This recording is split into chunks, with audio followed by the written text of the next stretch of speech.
Bienvenidos a 360 grados, una visión global de la noticia, un espacio para debatir sobre todo lo que sucede en Colombia y en el mundo.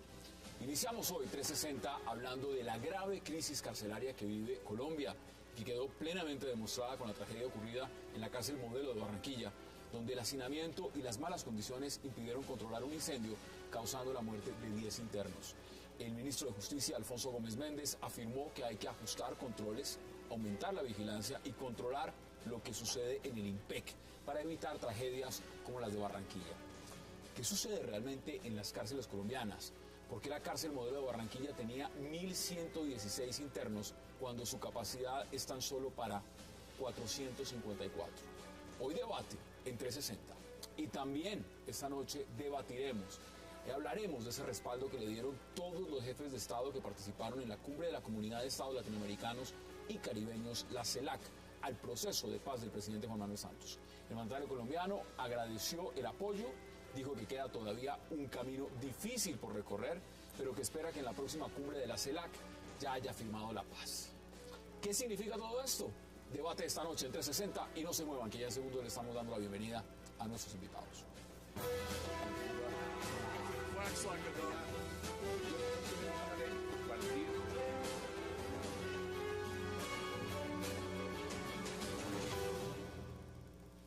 Y qué placer darle la bienvenida a 360 a Ángela Ospina, a Ricardo García Duarte, a Fernando Navastalero, a Alfredo Rangel y también, por supuesto, a José William Sánchez.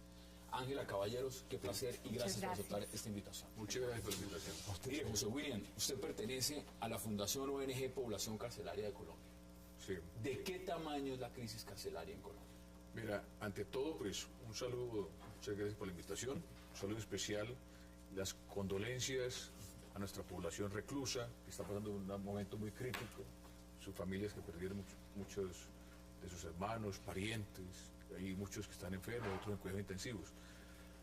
La crisis carcelaria aumenta día tras día. Esto no es nuevo, con Hassan la otra vez en uno de los programas, ya lo habíamos mencionado, cuando se presentó lo de México, cuando se presentó lo de Centroamérica, posteriormente lo de Venezuela. Pero la verdad, en Colombia no solamente el actual gobierno, sino todos los gobiernos, como que no hay un sentido de pertenencia frente a esta problemática carcelaria. Cuando usted dice está creciendo, uno normalmente dice, bueno, ¿qué tanto está creciendo? Y usted me va a corregir. Mire, yo he leído que la población carcelaria ha ido creciendo en un 50% en los últimos 2 años. 2 años. Estas cifras está dando el gobierno. Ahora, eso es un crecimiento desbordante. ¿A dónde vamos a llegar entonces? Mira, ahí retomando algo muy curioso de estadísticas, a un gran amigo, doctor Gabriel Turbay, que hace parte de la fundación, es uno de los cofundadores, él es matemático puro, nos expresaba que de acuerdo a las estadísticas, Colombia en 30 años, al paso que vamos a tener un 50% de prisión domiciliaria en Colombia. 50%. 50% en 30 años va a estar la mitad de Colombia presa, recluida. ¿Sí? Entonces, el problema no es el hacinamiento, el problema no es las cárceles, sino la política penitenciaria y carcelaria que se viene manejando. El problema no es de orden legal. ¿Qué es lo que está pasando? ¿O qué es lo que ocurre? ¿Y cuál es nuestra propuesta, que siempre lo hemos hecho? Que las cárceles deben ser polos de desarrollo, convertirse en polos de desarrollo. Bueno, eso ya lo debatimos. Vamos a ver la propuesta. Ángela, ¿usted cómo ve lo que está pasando? Pues yo también considero que es un problema muy delicado. Uno de los problemas que se ve a esto es que el enfoque siempre es de carácter penal. Siempre estamos hablando a mayor delitos, cárcel y cárcel y cárcel. Aquí ¿no? es un estado carcelero. Sí, absolutamente. Todo, cualquier problema es a la cárcel. ¿Cómo se va a hacer? Mándelos a la cárcel. Penas más duras y a la cárcel. Políticas de prevención de carácter social no hay. Cuando estaba hablando aquí el doctor William, me llamó la atención, si en X años el 50% de la población colombiana va a estar en las cárceles, la pregunta mía es, ¿por qué va a estar en las cárceles? ¿Qué hace que la gente cada vez se meta más a este mundo de la delincuencia? Falta de oportunidades, las brechas cada día son mayores, es un tema de política social lo que nos hace falta, o que la política social colombiana tenga un enfoque basado en derechos. En ese momento yo creo que se puede reducir. Entonces, aquí con lo que está William planteando son dos problemas diferentes. Uno, lo que sucede en las cárceles, ese hacinamiento, esa situación de indignidad en que viven los presos colombianos, cárceles maravillosas de última tecnología que costaban entre 150.000, 80.000 millones de pesos, donde un recluso no tiene ni dónde acostarse, ni dónde ir al baño, una cárcel para mí se va a tener 5.000. Exacto. Pero es que esas son las locuras que se hacen acá. Unos grandes elefantes, y te digo, estamos hablando solo del tema de infraestructura, pero ¿y del ser humano? No, por eso. ¿Qué pasa Fernando, con el ser humano que está ahí? ¿Qué dice usted? Porque es que el tema es muy complejo y muy amplio. Este es un tema de la historia universal. Jeremías Bentham y John Howard, ingleses dedicados al estudio del problema penitenciario, se aterraban de lo que sucedía en su época en las cárceles.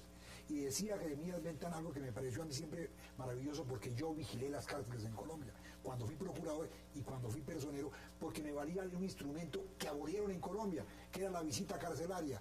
La visita carcelaria obligaba a que los jueces fueran todos los fines de semana a visitar a las cárceles donde tenían presos, y que hubiera un contacto directo entre el juez y el recluso con respecto a los derechos humanos. Y decía Jeremías Bentham, las murallas que hay en las cárceles no se tienen para que no se vuelven los presos, sino para que los de afuera no vean las infamias que se cometen adentro. Lo que está pasando. Lo que está pasando y que ha pasado ancestralmente. Y hay un sociólogo italiano, Massimo Pavorini, que dice que lo que ocurre en las cárceles es el reflejo de lo que ocurre en su sociedad. Pues aquí lo que estamos viendo es hay apertura. Lo que está pasando en las cárceles colombianas es lo que está pasando por fuera de las cárceles colombianas. Sí, las cárceles son el reflejo de lo que sucede en la sociedad. En las cárceles hay capitalismo, en las cárceles hay... Aquí hay prisioneros de primer nivel, Hay de estrato todo. 6, estrato 11, acá hay absolutamente todo. Y hay criminales de lesa humanidad que no quieren ir a la cárcel, porque también eso pasa en este país. Es decir, hay unos que van por robarse un caldo de gallina, y hay unos que cometen crímenes de lesa humanidad y lo primero que dicen es: a mí a la cárcel. Vamos al Congreso. No me manden, por favor, yo voy directo al tema fundamental del problema. Porque lo interesante de estos programas es tratar de descubrir dónde está la causa, la razón teleológica del problema. Para mí el problema es que Colombia quiere resolver todos sus asuntos sociales a través del derecho penal. ¿Cómo lo viste? Y eso es crítico. No hay política criminal. Así es. Pues yo creo la verdad que este es un problema muy grave, pero se ha venido agravando durante los últimos años. Solamente voy a dar una cifra para que los televidentes tengan una visión de cómo ha ido evolucionando el problema del hacinamiento carcelario, que es, digamos, el fondo del asunto que nos ocupa. Hace unos más de 10 años, 12, 13 años, en el 2002, había un hacinamiento del 28%. Los dos gobiernos del presidente Uribe lograron rebajar el hacinamiento al 4.6%. Construyeron 10 cárceles con 22.000 nuevos cupos. El actual gobierno no ha construido ni una sola celda, ni una sola cárcel. Y obviamente con ese incremento que ya han mencionado acá de la población carcelaria, pues ese hacinamiento subió hoy del 4.6% al 58%. Es decir, se multiplicó casi por 12 el hacinamiento carcelario durante la presente administración, en donde se ve una situación obviamente de deshumanización terrible, de inseguridad, de caos en las cárceles, es impresionante, que son producto obviamente del hacinamiento. Estamos replicando las situaciones que hemos visto en Caracas, en Río de Janeiro, en México, en muchos sitios del continente, debido precisamente a ese tema del hacinamiento. El gobierno trata de manera apresurada y de manera absolutamente improvisada de solucionar este problema mediante la excarcelación. Entonces tiene una iniciativa, como hay mucha gente en las cárceles, entonces saquemos a todo el mundo de la cárcel de una manera supremamente improvisada, supremamente temeraria, que yo creo que debería ser objeto de un mayor análisis. Obviamente que el tema, digamos, el tema de fondo pues de la justicia, no tiene que ver exclusivamente con el tema de las cárceles. Digamos, la cárcel es el reflejo, la condensación de toda una gran cantidad de problemas. Entre otros, por ejemplo, el tema de la falta de eficacia del sistema judicial. El 35% de los reclusos hoy en día en Colombia son solamente sindicados. Sí, o sea, no están condenados, están precisamente esperando un proceso y una condena. Ahí nos lleva eso al tema de que la presunción de inocencia en nuestro país pues no está siendo un derecho que se está cumpliendo, no es vigente. Usted está condenado primero, mediáticamente, públicamente, va a la cárcel y después cuando está en la cárcel le paga unos años y le dicen, no, es que qué pena. Lo juzgan. Sí. Después. No había pruebas. Pero hay un... Bueno, primero, Hassan, es el hecho mismo, que es en realidad una desgracia con muertos, 10 muertos mínimamente, y de esa una forma, cantidad de heridos. total. Es toda una desgracia que hay que lamentar. Pero refleja también un poco la situación interna crítica que se vive en el sistema carcelario. Pandillas, distribución de alucinógenos, de drogas, toda una organización criminal dentro de la cárcel que se sigue delinquiendo para desde la resocializar.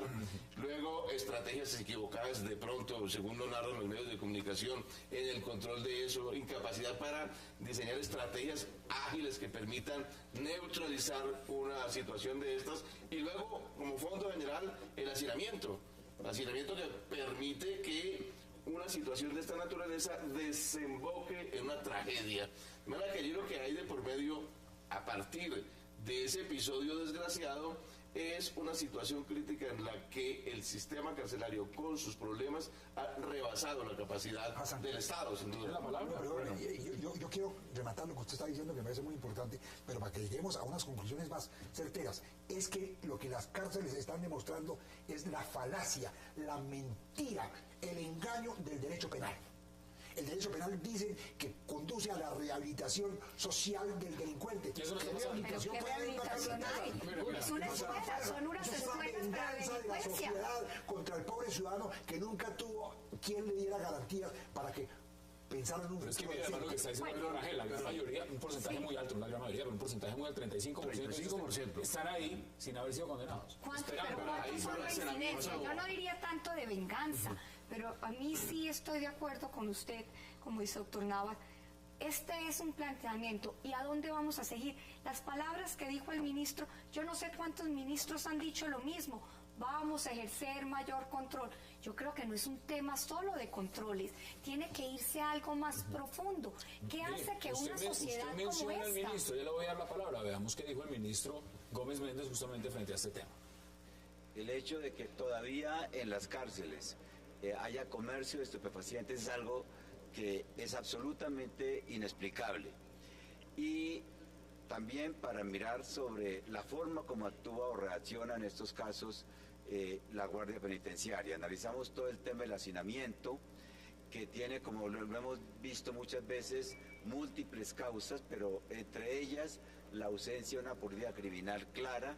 El IMPEC tiene que facilitar todas las investigaciones, primero las investigaciones disciplinarias internas, la investigación de la Procuraduría, la investigación de la Fiscalía. Y lo más interesante es que siempre hablan de ausencia, hay ausencia de todo.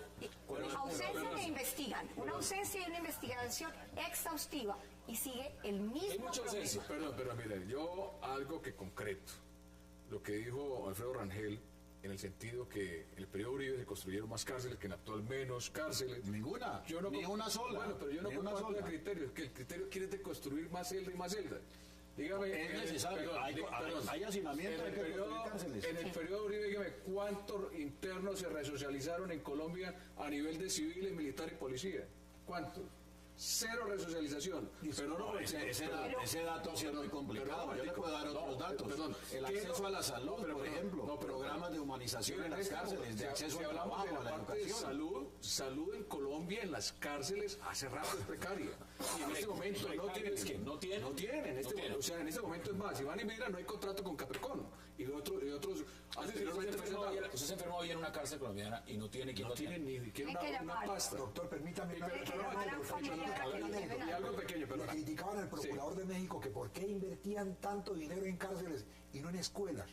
Y el procurador de México dijo, es que yo a la escuela ya fui y ni modo de volver. Bueno. Yo creo que eso de que no lo construyamos más es con no tantas cargas. Yo quiero una pausa. Algo corto, mira. Hay que pensar lo que tú decías, que lo hablamos mucho en la Fundación. Hay que partir de la prevención del delito. ¿Dónde hay prevención del delito? ¿Dónde lo hay? Lo otro, tenemos que las cárceles convertirlas en unos polos de desarrollo a nivel empresarial, industrial, comercial. ¿Cómo hace usted con la cantidad? En medio de ese hacinamiento, es complicado hacer cualquier cosa. Mira, en estos polos de desarrollo a nivel empresarial, industrial, agroindustrial, ¿qué queremos? Queremos un sindicato, en lugar de buscar beneficios propios, un sindicato empresarial. Necesitamos también que los internos participen de este proceso como trabajadores, pero con un salario digno. Que coticen a salud, a pensión, que se beneficien sus familias. Porque mira, mientras no salgamos de esta crisis, no tengamos oportunidad en nuestras cárceles civiles, militares y policiales, no estamos en ya nada. me cuenta que ha dicho el ministro frente a lo que ustedes proponen, porque lo que el ministro parece decir, no sé si el señor está Él perdido. se queja de lo que no hace él mismo. Entonces, vamos a la pausa en 360 y ya regresamos.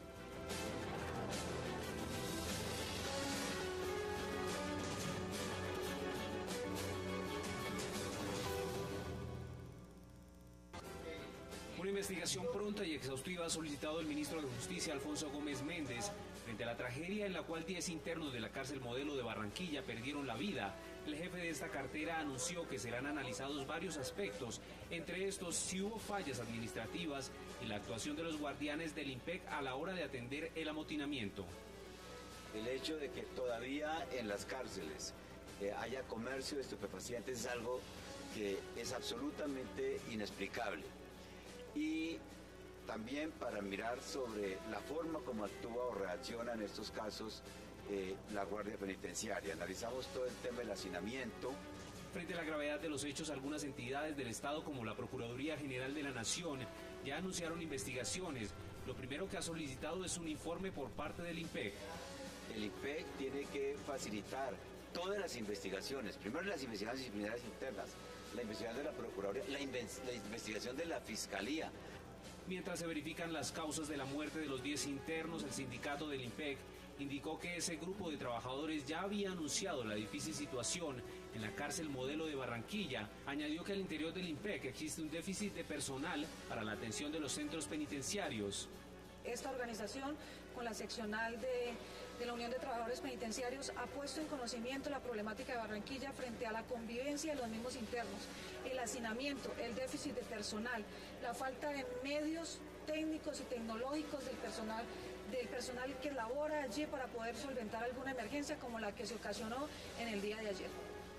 Sobre lo denunciado por el sindicato del IMPEC, el ministro de Justicia señaló que no se anticipará a establecer responsabilidades. Yo no sé si lo que pasó en Barranquilla uno lo pueda atribuir a falta de personal.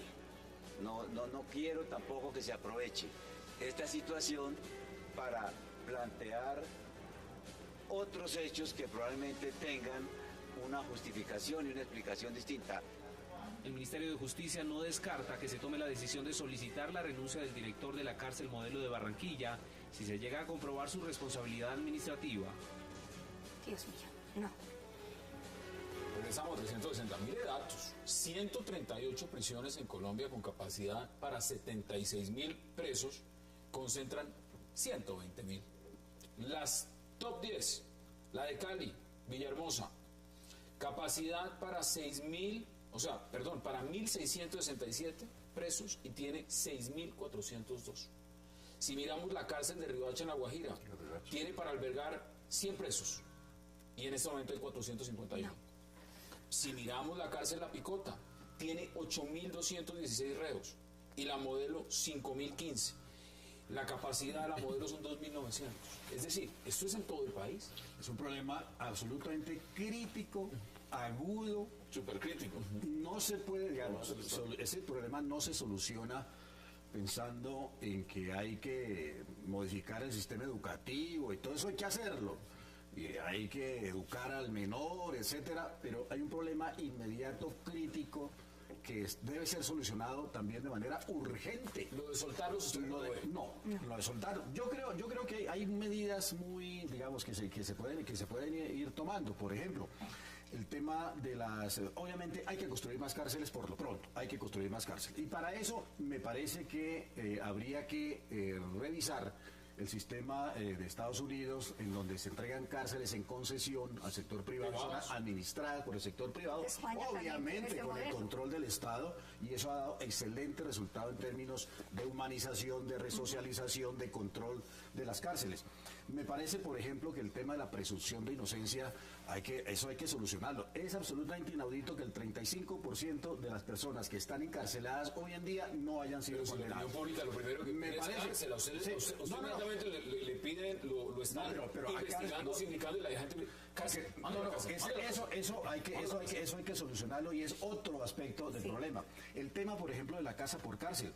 Ahí se ha vuelto eso también una varaunda, y es absolutamente arbitraria la manera como se están concediendo esas casas por cárcel. Estamos viendo mafiosos de 7 suelas, reincidentes, criminales absolutos, que los mandan pues a la cárcel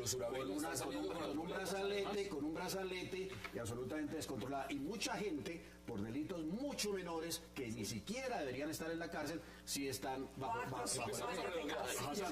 tema de la excarcelación. Me parece que la excarcelación hay que mirarla, no se puede hacer una excarcelación general, habría que mirar caso por caso, porque el hecho de que el preso haya cumplido la mitad de la condena hay que excarcelarlo. Si es un reincidente, y si son delitos graves, eso hay que tenerlo en cuenta. Ahora, causas menores, el tema de las causas menores también hay que contemplarlo. La cárcel no es para todo el mundo. Correccionales y cárceles de pronto. Mira, una convocatoria que venimos haciendo nosotros de la Fundación, algo muy concreto. El común siempre dice no hay solución, es un problema que viene hace años, tenemos que construir más celdas, más cárceles. Ese no es el problema. El problema hay que partir de la prevención del delito, pero de manera inmediata. Mira, lo otro que se debe hacer es ya. Esto debe convertirse en políticas de Estado. Por otra parte, una gran convocatoria nacional, óigalo bien.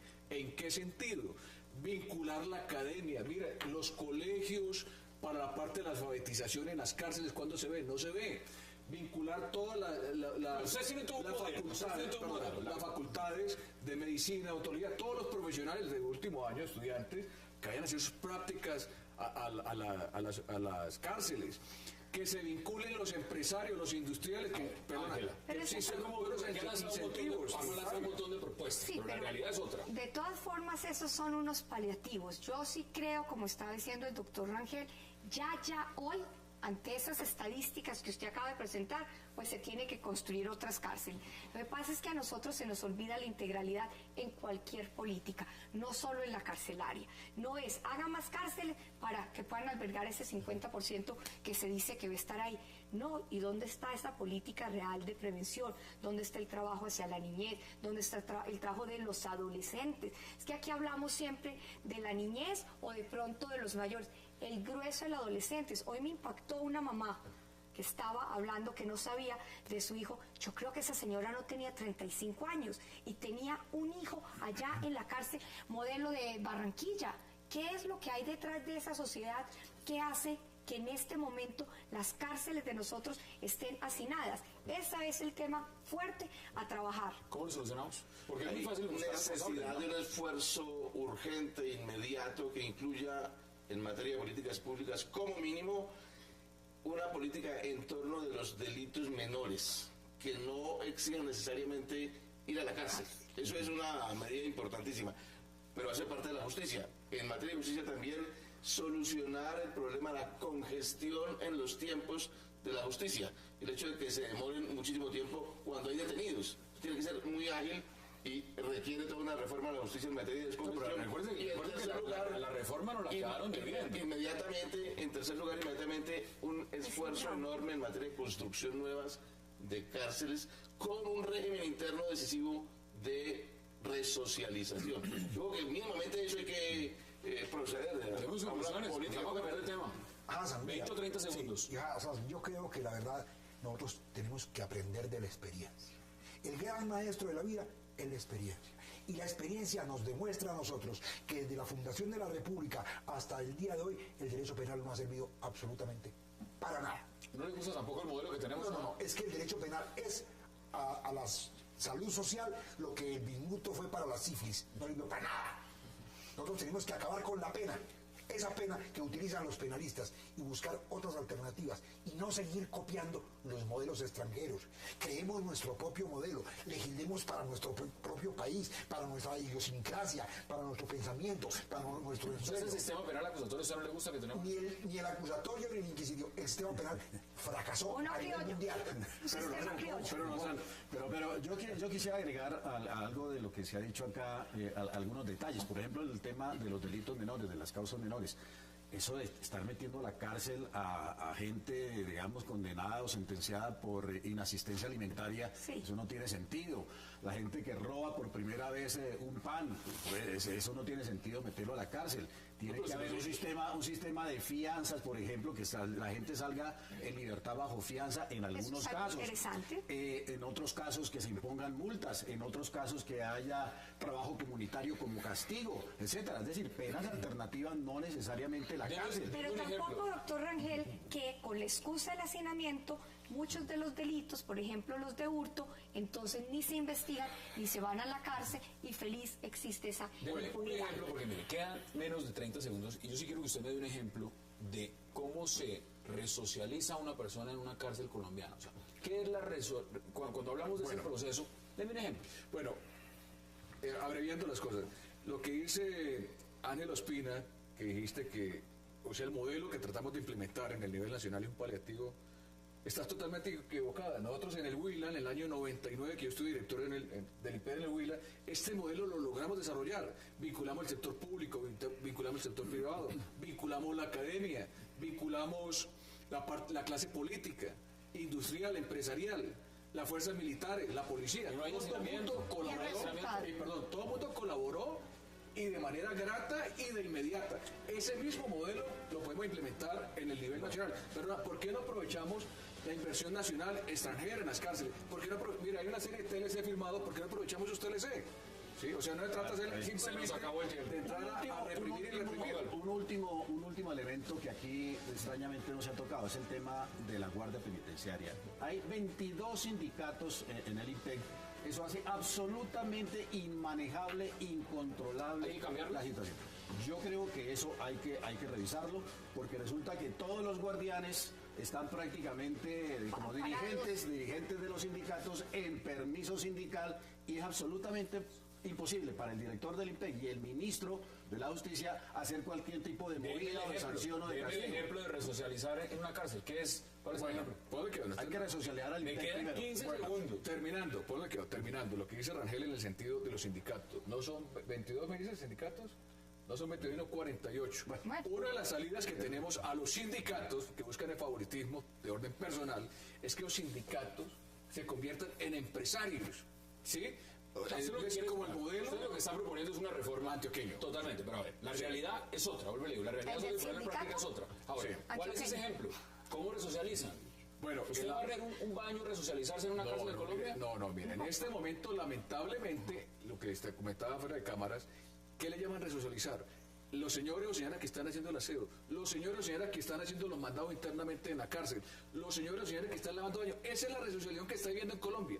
Sí, no tenemos resocialización, por eso nuestro objetivo es que este modelo se desarrolle con inversión nacional, con inversión extranjera. Bueno, es un gana-gana. Usted ya puso las posiciones, ahí le queda a la audiencia más o menos lo que están proponiendo ustedes. Vamos a cambiar de tema. José William Sánchez, gracias por aceptar la invitación. Muchas gracias, muy formales. Vamos a la pausa porque regreso vamos a hablar de la CELAC. Ya regresamos entonces. Muy bien, gracias.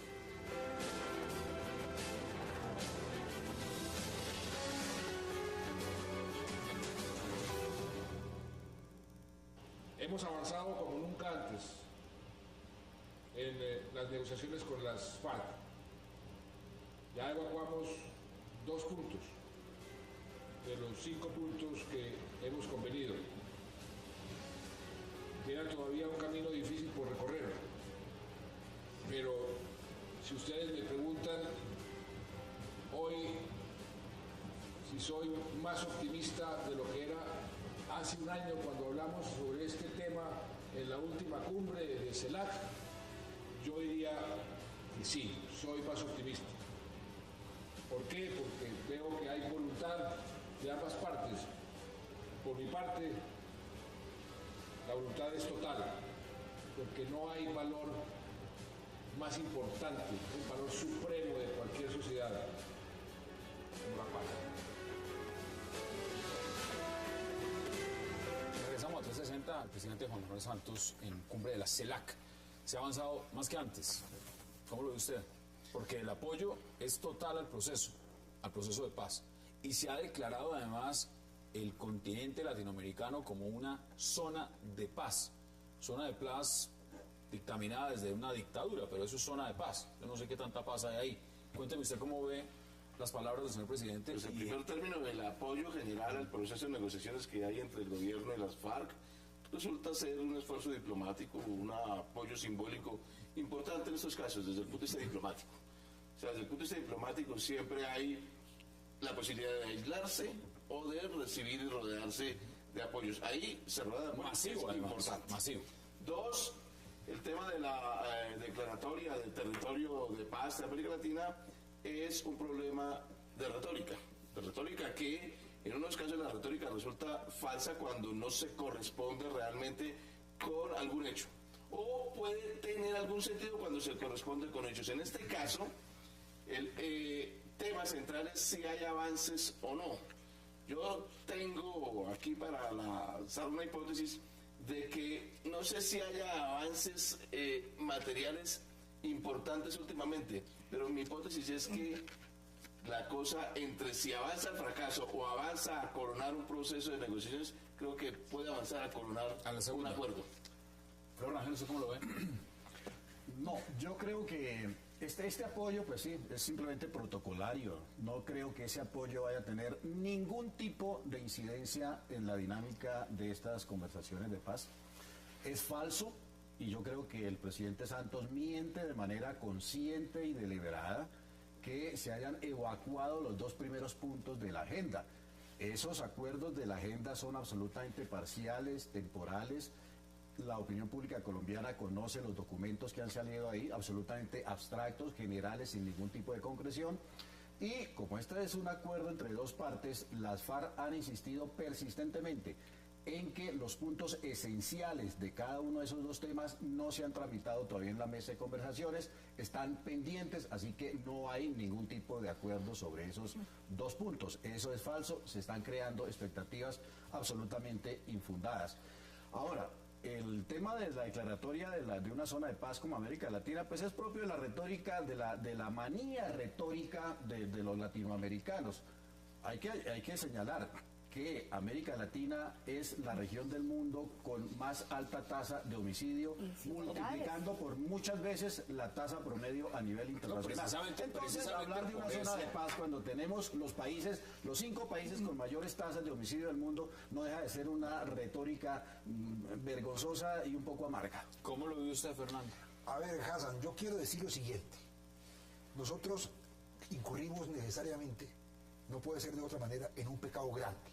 Y es que el pueblo que no conoce su historia es un pueblo que está condenado a repetir.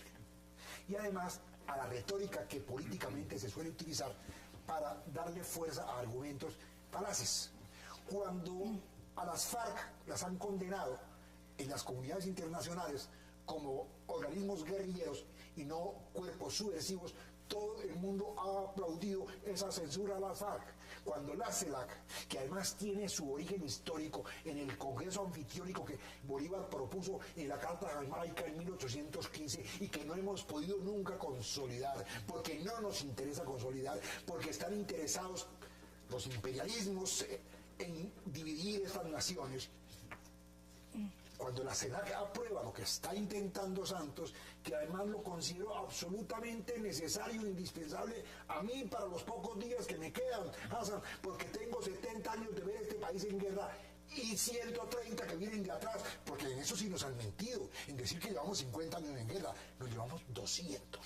Porque la independencia nacional fue la gran farsa que se le hizo a este pueblo, y este pueblo reclama una reivindicación. Entonces, si la CELAC apoya lo que estamos intentando, me parece que es una presión a nivel internacional interesante para que la dirigencia entienda hacia dónde tenemos que ir. A mí lo que más me ha gustado de esto es que hay una palabra que salió, retórica, pura y legítima retórica. Lo que se está hablando, ¿qué más quiere que se diga en la CELAC? Que utilizan un lenguaje políticamente correcto, ¿Qué otro tipo de lenguaje?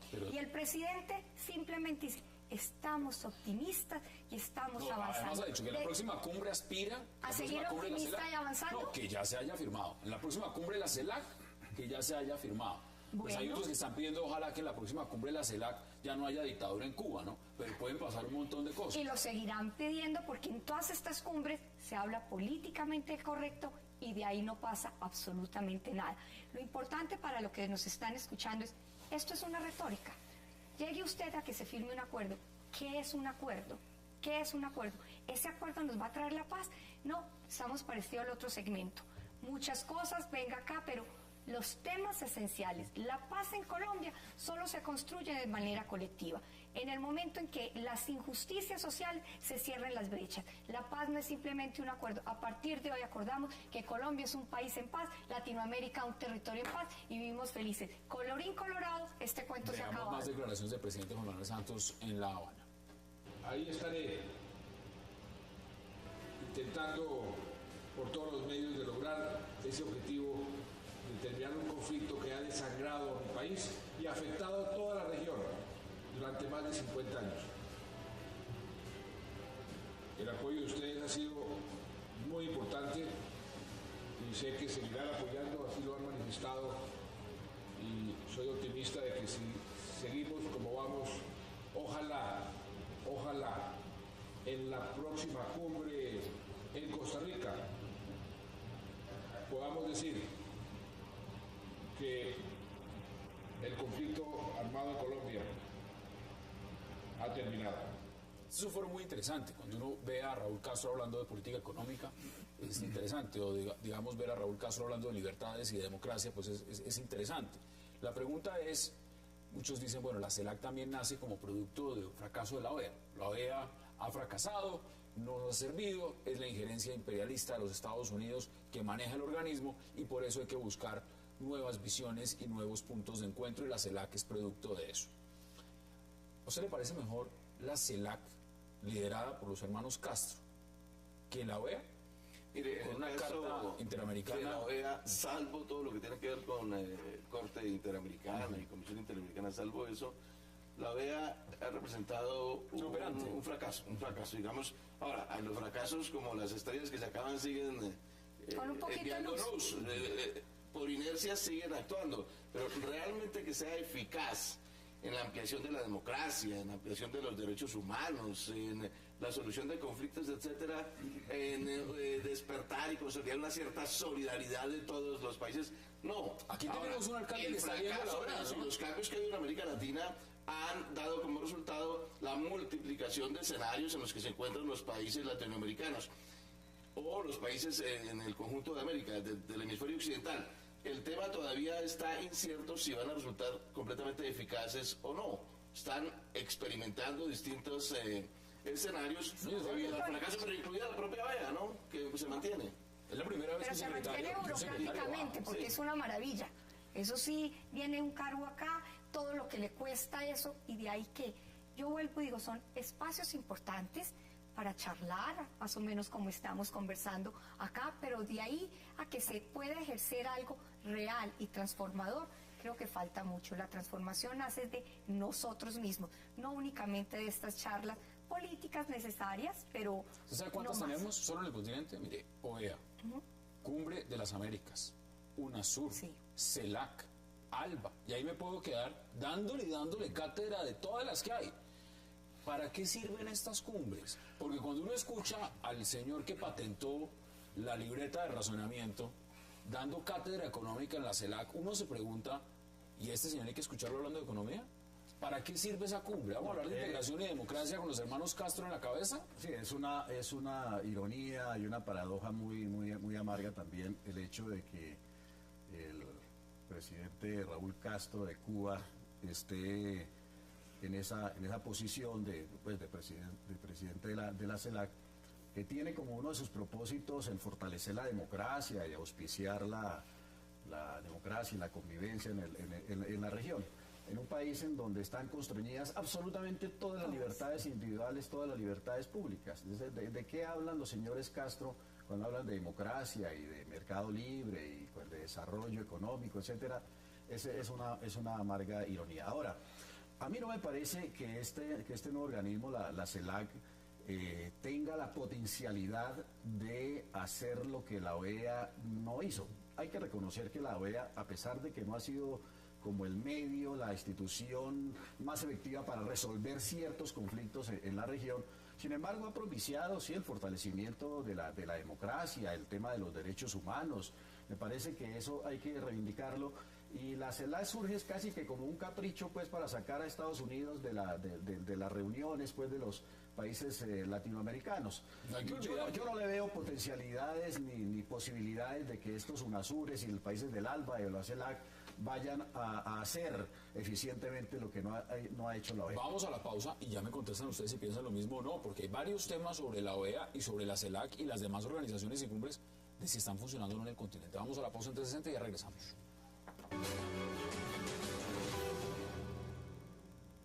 Ahí estaré intentando por todos los medios de lograr ese objetivo de terminar un conflicto que ha desangrado a mi país y ha afectado a toda la región durante más de 50 años. El apoyo de ustedes ha sido muy importante y sé que seguirán apoyando, así lo han manifestado, y soy optimista de que si seguimos como vamos, ojalá en la próxima cumbre en Costa Rica podamos decir que el conflicto armado en Colombia ha terminado. Regresamos a 360. Ricardo, le doy la oportunidad también de que comparemos, porque han dado fuertes críticas a la OEA, pero también han dicho que tiene cosas buenas. Ahora, la CELAC sí está ofreciendo realmente mejores cosas. Ustedes tenían razón ahora cuando hablaban en el contraste, digamos, un poco chocante que se desarrolló en Cuba y se habla de democracia, eso es cierto. Pero hubo un tiempo en que no existía sino la OEA, desde el punto de vista político, existían organizaciones económicas, desde el punto de vista político existía la OEA, y sin embargo era una OEA constelada de dictaduras. Brasil en los años 60, Chile en los años 80, Argentina en los años 70, estaba constelada de dictaduras. América Central de oligarquías y dictaduras patrimoniales llamadas Banana Republic. Eso hay que tener en cuenta. Sin embargo, la OEA fue ineficaz en la promoción de la democracia en ese entonces. Ahora bien, no hay que contrarrestar tampoco radicalmente ahora OEA con CELAC o con UNASUR. Creo que están experimentando bajo una nueva situación, no la de las dictaduras de hace 30 años, sino de, en todo caso, mal o bien cierta consolidación de democracias. Populismo también. De democracias, incluso con tendencias populistas unas, otras menos, pero en todo caso democracias. Es la nueva realidad que hay que consultar, que hay que tener en cuenta en los nuevos escenarios diplomáticos que se están desarrollando. Ahora, hay otra cosita que quería introducir, y es que a la sombra o bajo la cobertura, pasando a otro tema con el que iniciamos, que es el del proceso de paz, bajo la cobertura de esta cumbre de la CELAC, es posible que el gobierno esté desarrollando además contactos bilaterales a fin de darle impulso a procesos de negociaciones, particularmente creo yo el del ELN. En Ecuador. O sea, para sede en Ecuador, qué sé yo.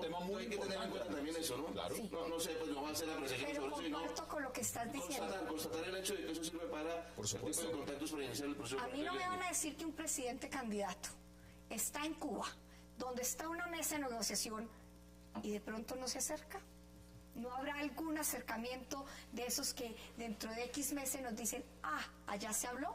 No, allá hay cosas muy distintas y estoy de acuerdo con usted, se puede aprovechar este espacio para otro tipo de relaciones bilaterales. A mí lo que me molesta es que nunca nos dicen las cosas sobre la mesa, que porque de pronto se pueden dañar. Entonces, al pueblo colombiano, al ciudadano común y corriente, nos toca todo tragarlo entero, que porque el debate es dañino. Entonces, hacen lo que quieran, nos cuentan y después validen, aplaudan y todo está bien. Fernando, ¿qué dice usted? A ver, Hassan, yo creo que a partir de las técnicas del psicoanálisis, la terapia colectiva que hacen estos países comprometidos. Eso es terapia colectiva. Eso sí está bueno. Terapia colectiva, estos países subdesarrollados políticamente, a los que se les quiere obligar, como lo decía Bolívar en esa charla que resume García Márquez en El laberinto del Libertador, cuando dice que los europeos han querido que nosotros hagamos en 20 años lo que ellos no fueron a ser capaces en 2000. Dejemos que esa terapia de grupo cree un concepto, una presión que obligue a estos pueblos a que finalmente la propuesta del Estado se cumpla, porque yo no conozco nada más mentiroso que la propuesta del origen del Estado. Lo que pasa es que nosotros lamentablemente caemos en el pecado, vuelvo y repito, de no analizar Pero la historia. mire lo que usted está diciendo algo similar. Mira, Daniel Ortega, ¿sabe qué está diciendo? Dice que esta es la oportunidad y el punto fundamental de la CELAC es buscar independizarse. ¿Independizarse? ¿De quién? ¿De qué? ¿De quién? Cuéntamelo ustedes.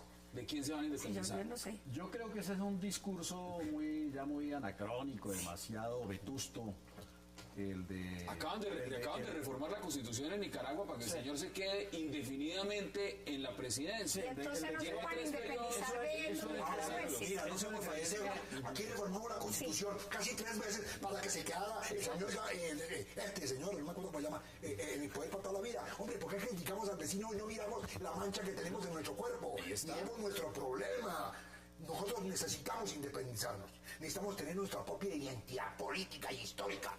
No podemos seguir copiando lo que nos digan los europeos, los americanos, por favor. No, es que yo no sabía que Ortega había dicho eso, pero estoy de acuerdo con Ortega, por favor. Lo digo hoy. Pero aquí vino la pregunta, independizarnos de qué. Estaba iniciando una frase que ni siquiera me dejaron acabar.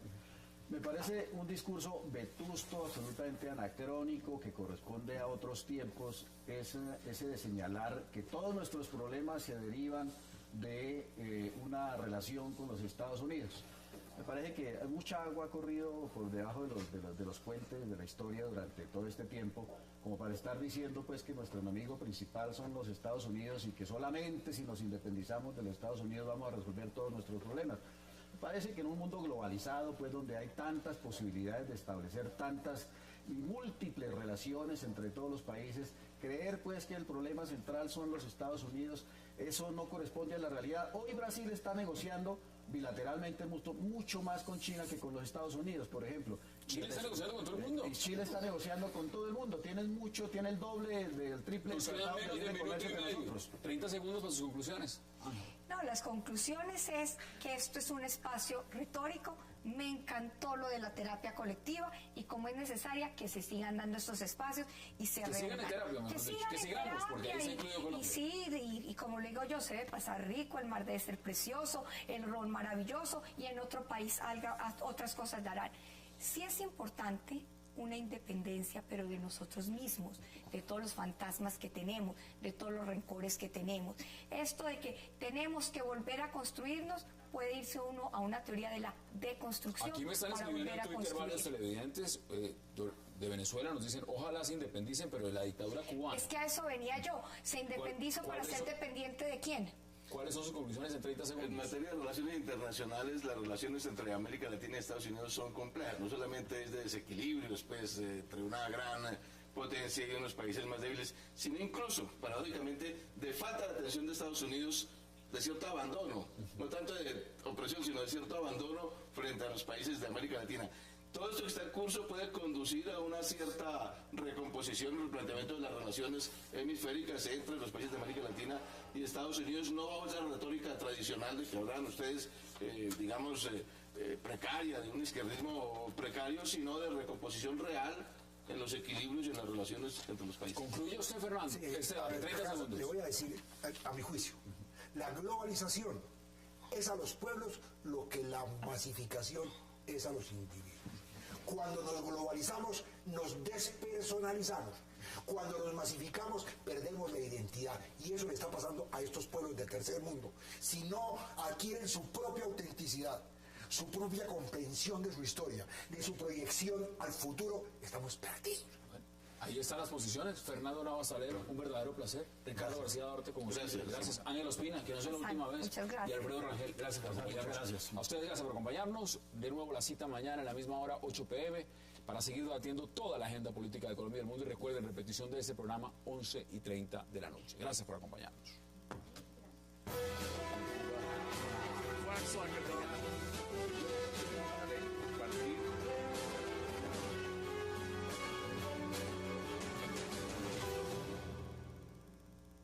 Por ciento de la población colombiana va a estar en las cárceles. La pregunta mía es, ¿por qué va a estar en las cárceles? ¿Qué hace que la gente cada vez se meta más a este mundo de la delincuencia?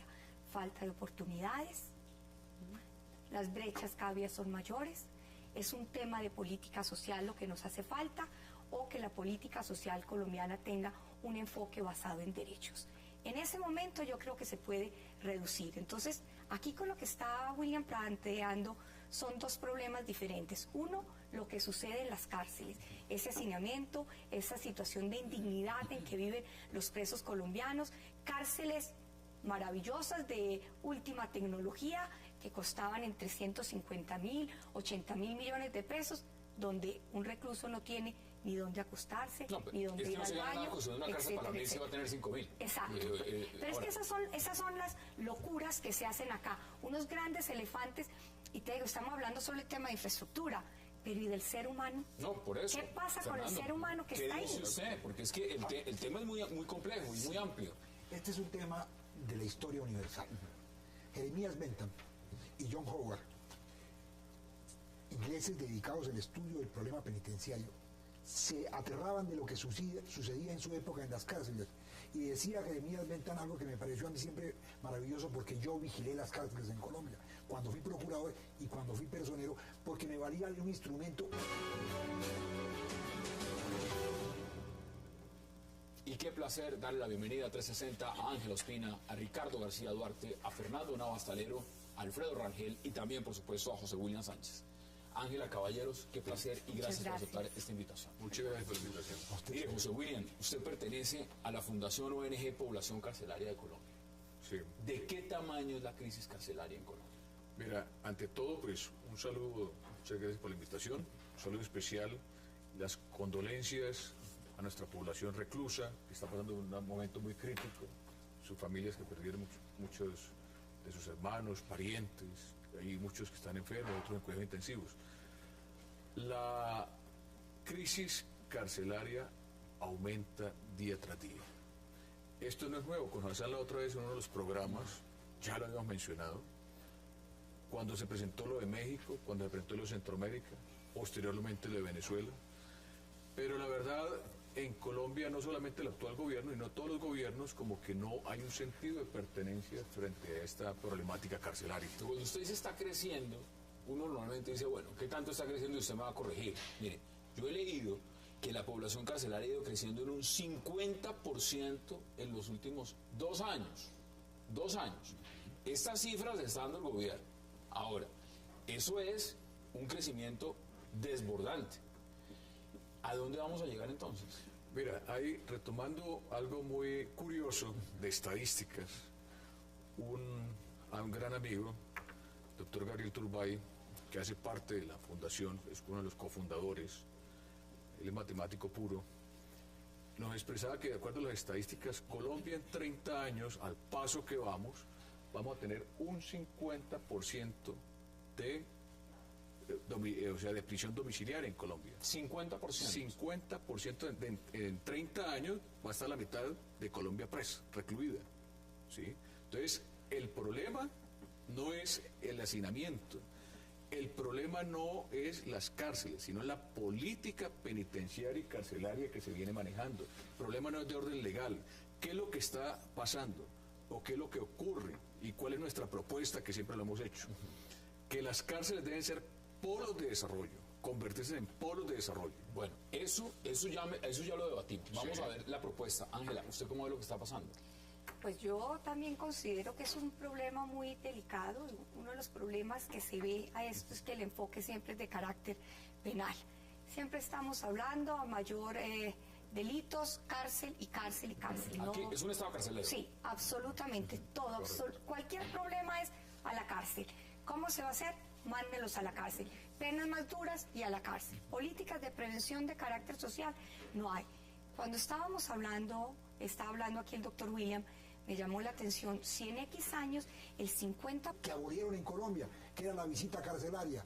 La visita carcelaria obligaba a que los jueces fueran todos los fines de semana a visitar a las cárceles donde tenían presos y que hubiera un contacto directo entre el juez y el recluso con respecto a los derechos humanos. Y decía Jeremías Bentham, las murallas que hay en las cárceles no se tienen para que no se vuelven los presos, sino para que los de afuera no vean las infamias que se cometen adentro. Lo que está pasando. Lo que está pasando y que ha pasado ancestralmente. Y hay un sociólogo italiano, Massimo Pavorini, que dice que lo que ocurre en las cárceles es el reflejo de lo que ocurre en su sociedad. Pues aquí lo que estamos viendo es hay apertura, lo que está pasando en las cárceles colombianas es lo que está pasando por fuera de las cárceles colombianas. Sí, así las es. cárceles son el reflejo de lo que sucede en la sociedad. En las cárceles hay capitalismo, en las cárceles hay... Aquí hay prisioneros de primer nivel, Hay de de estrato todo. 6, estrato 11, acá hay de todo. Y hay criminales de lesa humanidad que no quieren ir a la cárcel, porque también eso pasa en este país. Es decir, hay unos que van por robarse un caldo de gallina y hay unos que cometen crímenes de lesa humanidad y lo primero que dicen es, a mí a la cárcel. Vamos al Congreso. No me manden, por favor, yo voy directo al tema fundamental del problema. Porque lo interesante de estos programas es tratar de descubrir dónde está la causa, la razón teleológica del problema. Para mí el problema es que Colombia quiere resolver todos sus asuntos sociales a través de...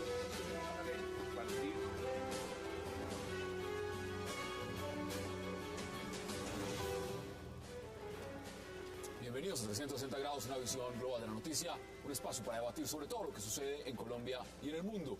Iniciamos hoy 360 hablando de la grave crisis carcelaria que vive Colombia, que quedó plenamente demostrada con la tragedia ocurrida en la cárcel Modelo de Barranquilla, donde el hacinamiento y las malas condiciones impidieron controlar un incendio, causando la muerte de 10 internos. El ministro de Justicia, Alfonso Gómez Méndez, afirmó que hay que ajustar controles, aumentar la vigilancia y controlar lo que sucede en el IMPEC para evitar tragedias como las de Barranquilla. ¿Qué sucede realmente en las cárceles colombianas? ¿Por qué la cárcel Modelo de Barranquilla tenía 1.116 internos cuando su capacidad es tan solo para 454? Hoy debate en 360 y también esta noche debatiremos y hablaremos de ese respaldo que le dieron todos los jefes de Estado que participaron en la cumbre de la Comunidad de Estados Latinoamericanos y Caribeños, la CELAC, al proceso de paz del presidente Juan Manuel Santos.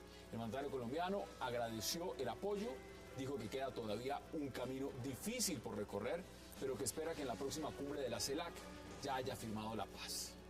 ¿Qué significa todo esto? Debate esta noche en 360 y no se muevan, que ya en segundo le estamos dando la bienvenida a nuestros invitados.